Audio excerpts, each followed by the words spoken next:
کیونکہ social media بہت common ہو گیا ہے، گاؤں گاؤں میں، گھروں گھروں میں فیس بک، یوٹیوب، موبائل فون، اینڈرائڈ جو سافٹ ویئر ہے وہ ہر جگہ پہنچ چکا ہے. اس سے کیا ہو رہا ہے، مرد اور عورت کے رابطے اب وہ نہیں رہے کہ کسی گاؤں میں کوئی لڑکی تھی تو وہ گاؤں کی چار دیواری کے اندر ہی ہے، وہ ساری دنیا دیکھ رہی ہے موبائل پہ. گھروں سے لڑکیوں کے بھاگنے کے واقعات بھی آ رہے ہیں، کورٹ میرج کے واقعات میں بھی اضافہ ہو گیا ہے. تو کئی کیسز ایسے سامنے آئے ہیں کہ لڑکی نے گھر سے بھاگ کے کسی کے ساتھ شادی کی اور باپ اور بھائیوں نے لڑکی کو بھی مار دیا اور اس بندے کو بھی مار دیا. میں نہیں کہہ رہا کہ گھر سے بھاگ کے شادی کرنا کوئی اچھا کام ہے،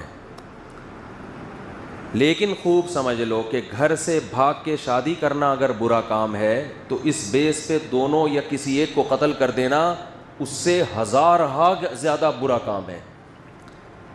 کسی کتاب میں نہیں لکھا، نہ قرآن میں، نہ حدیث میں، نہ کسی فقہ میں، کہ لڑکی اگر گھر سے بھاگ کے پراپر شادی کرتی ہے تو آپ غیرت کے نام پہ اس کو قتل کر دیں. کہیں بھی نہیں ہے یہ.